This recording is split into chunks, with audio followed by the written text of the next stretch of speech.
In today's video, I'm going to teach you how to stop Hostinger auto-renewal. If you want to make sure your hosting plan does not renew automatically at the end of the billing period, the process is very simple and only takes a moment. I'll walk you through it clearly so you can follow along without any confusion.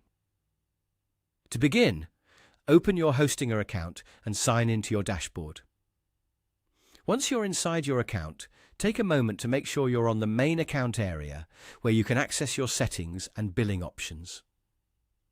This is where Hostinger keeps the controls for subscriptions, payments, and renewal preferences. Next, look for your profile section. Depending on the version of the dashboard you're seeing, this is usually located in a corner of the screen and gives you access to your personal account settings. Click on your profile to open the account menu. This step is important because the billing settings are normally found there rather than directly on the main home page. From the profile menu, click Billing. This will take you to the part of your account where you can manage payment details, invoices, and active subscriptions. If you have more than one service, make sure you are looking at the correct subscription before making changes so you don't accidentally update the wrong plan. Once you're in the billing area, go to the subscriptions section. Here, you should see the auto-renewal setting for your active plan. To stop automatic renewal, simply toggle off the auto-renewal option. After you switch it off, Hostinger may ask you to confirm your decision.